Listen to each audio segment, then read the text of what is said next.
আসন্ন জাতীয় সংসদ নির্বাচন অবাধ, সুষ্ঠু ও নিরপেক্ষ করতে যা যা দরকার সেটা করা হবে বলে জানিয়েছেন স্বরাষ্ট্র উপদেষ্টা জাহাঙ্গীর আলম চৌধুরী।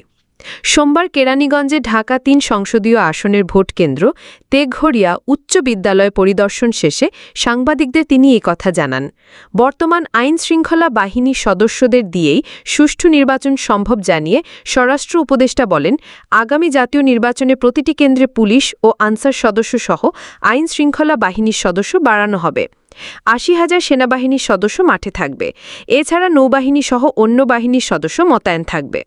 একজন সাংবাদিক প্রশ্ন করেন, প্রধান উপদেষ্টা বলেছেন ফেব্রুয়ারিতে নির্বাচন, এ নিয়ে আমরা কতটুকু আশ্বস্ত হতে পারি? এমন প্রশ্নের জবাবে স্বরাষ্ট্র উপদেষ্টা বলেন, শোনেন, যেখানে প্রধান উপদেষ্টা বলে দিয়েছেন তাহলে আপনারা কার কথায় আশ্বস্ত হবেন?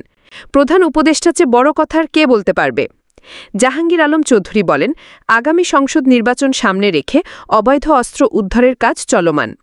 আমরা একটি সুষ্ঠু পরিবেশে নির্বাচন করতে চাই।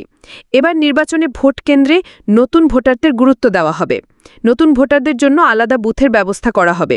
এছাড়াও নারী পুরুষদের আলাদা বুথ থাকবে।